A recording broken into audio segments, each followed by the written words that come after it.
नमस्कार मेरे प्रिय साथियों, आज आप लोग का फिर से शिक्षा विकल्प चैनल पर स्वागत है। मैं रितेश मिश्रा आप लोगों के सामने गुरुत्वाकर्षण वाले टॉपिक को लाया हूं और आप लोगों को विश्वास दिलाता हूं कि यदि इस वीडियो को आप लोग एंड तक देखेंगे तो आप लोगों को फिक्स है 100% है समझ में आ जाएगा। लेकिन जब आप स्किप करके देखेंगे या आधा 1-2 मिनट देखिए फिर चले गए तो उसके लिए मेरी कोई गारंटी नहीं है। लेकिन पहले आप देखिए तो हमारा जो टॉपिक होने वाला है गुरुत्वाकर्षण है तो समझेंगे गुरुत्वाकर्षण क्या होता है।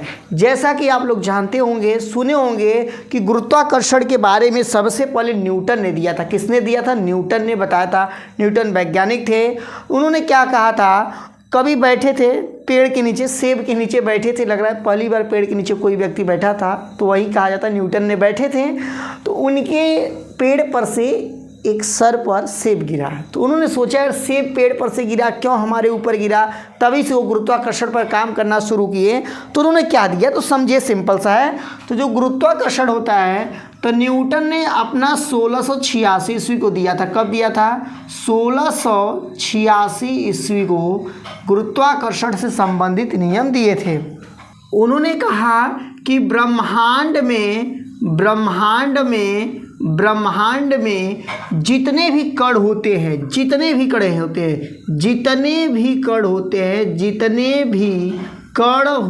हैं, कण का मतलब छोटे छोटे जो पार्टिकल होते हैं, जितने भी कण होते हैं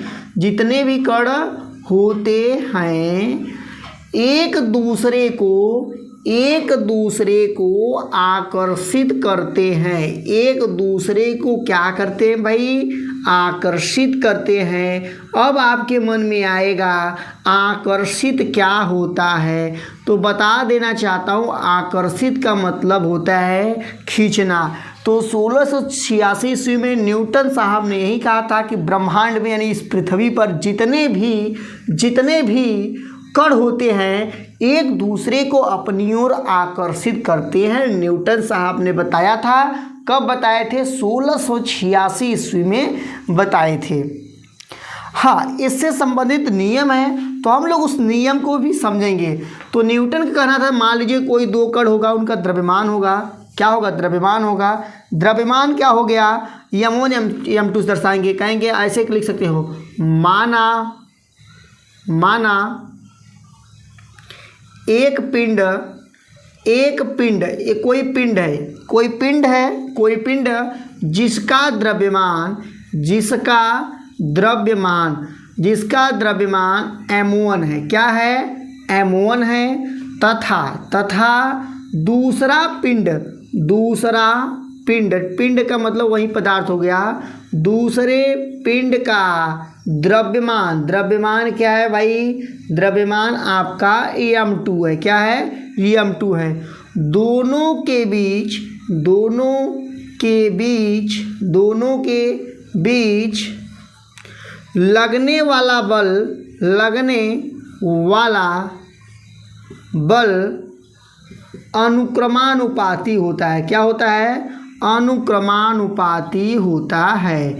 ये आप लोग बता, अनुक्रमानुपाती होता है। यहाँ पर आप लोग इसको बता सकते हैं। इसका मतलब है जो बल होगा, बल को किससे दर्शाते हैं? यम से। बल को किससे दर्शाते हैं भाई? यम से दर्शाते हैं। किससे दर्शाते हैं? यम से दर्शाते हैं। यहाँ पर इसका सिंबल लगा दिए, उसके बाद यहाँ पर m1 लिख दिए, यहाँ पर m2 लिख दिए। क्या लिख दिए? m2 लिख दिए। अब इसे आप लोग यहाँ समझना चाहते हैं। मान लीजिए कोई पिंड है, इसका द्रव्यमान m1 है। यहाँ पर कोई पिंड है, इसका द्रव्यमान जो है m2 है। दोनों के बीच में दूरी r है। अच्छा, दूरी पर भी डिपेंड करेगा भाई कितना दूर है। तो इसका दूसरा नियम जो है इनका, इसी में ऐड कर देते हैं। इनका दूसरा नियम कह रहा है दोनों पिंडों के बीच, पिंड मतलब वही आपका क्या हो गया? द्रव्यमान जो पिंड है, दोनों पिंडों के बीच दूरी के वर्ग के व्युत्क्रमानुपाती होता है। व्युत्क्रमानुपाती होता है। ये दूसरा नियम है। इससे देखिए एक फार्मूला बन जाएगा। अब सोच रहे होंगे तो इससे फार्मूला क्या बनेगा बताइए, किसी को पता होगा बताइए इससे क्या फार्मूला बनेगा। देखिए यहाँ पर जो आप देखिए यहाँ पर हम लोग लिख सकते हैं यफ प्रिपोजनल 1/r² लिख सकते हैं। अब दोनों पर यहाँ से जब मिलाया जाएगा तो यहाँ पर हो जाएगा यफ बराबर, यहाँ पर एक नियतांक आएगा। क्या आएगा? नियतांक आएगा। इस नियतांक को किससे दर्शाते हैं? जे से। किससे दर्शाते हैं? के को लिखे थे लेकिन इसको यहाँ पर जी करिए। क्या करिए? जी करिए। के बाद भी वहाँ पर लिख सकते थे तो जी आएगा। इसका जब सिंबल जब भी हटाएंगे क्या आएगा? जी आएगा। अच्छा दोनों को हम एक में कर रहे हैं तो यहाँ पर m1 हो जाएगा, यहाँ पर m2 हो जाएगा, बीच में नीचे r² हो जाएगा। इस प्रकार से यफ बराबर होगा GM1 M2 बटा के r²। M1 क्या है? पहले पिंड का द्रव्यमान है। M2 क्या है? दूसरे पिंड का द्रव्यमान है। R क्या है? दोनों पिंडों के बीच का दूरी है। यहाँ पर G क्या है? गुरुत्वाकर्षण नियतांक है। G क्या है? गुरुत्वाकर्षण नियतांक है। F क्या है? बल है। इतना आप लोग अपनी कॉपी में नोट कर लीजिए, हम यहाँ पर लिख नहीं रहे हैं, आप लोग इसको नोट कर लीजिए। तो आप लोग यहाँ पर देखिए जान गए कौन क्या है, एफ क्या है, जी क्या है, एम क्या है, M2 क्या है, r² क्या है। यहाँ पर एक जी नियतांक है। जी का जो वैल्यू होगा यहाँ पर 6.67 गुणे 10 के पावर -11 न्यूटन मीटर स्क्वायर प्रति kg² होगा। क्या होगा भाई? न्यूटन मीटर स्क्वायर प्रति किग्रा² होगा। किसका मान है? जी का मान है। जी क्या है? गुरुत्वाकर्षण नियतांक है। इतना आप लोग के भेजा में घुसा कि नहीं, पहले आप लोग ये बताइए। अब यहाँ पर आप लोगों को बीमा भी बता देना चाहते हैं। बीमा यदि यहाँ पर निकाला जाएगा, किसका बीमा निकालेंगे? देखिए बल का जो बीमा होता है आप लोग को पहले से पता है। 11th वाले 9th में तो बीमा का आवश्यकता नहीं रहता, लेकिन 11th में बीमा का आवश्यकता हो जाता है। तो बीमा देखिए पहले से आप लोगों को पता है। यदि आप लोग को बीमा नहीं आता है निकालने तो कमेंट बॉक्स में बताइए, तो आप लोग को उस पर वीडियो दिया जाएगा। फिलहाल पहले से भी अपलोड है, उसको आप लोग जाकर देख सकते हैं।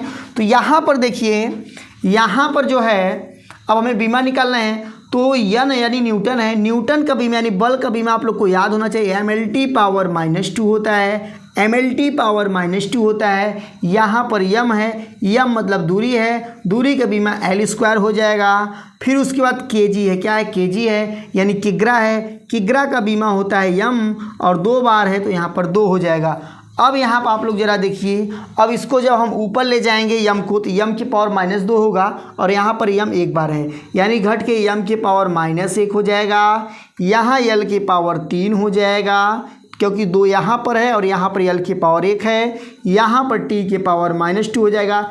यही कैपिटल जी, यही गुरुत्वाकर्षण का क्या है? बीमा है। यही आपका गुरुत्वाकर्षण का बीमा है। अच्छा एक चीज़ आप लोग ध्यान दीजिए, नोट कर लीजिए, कहीं पर लिख रहे होंगे तो लिख लीजिए, अपने दिमाग में नोट कर लीजिए, समझ लीजिए कि दोनों पिंडों के बीच, सुनाई दे रहा है मेरे भाई, दोनों पिंडों के बीच दूरी बढ़ाने पर वो जो बल होगा, दूरी बढ़ाने पर बल घटता है।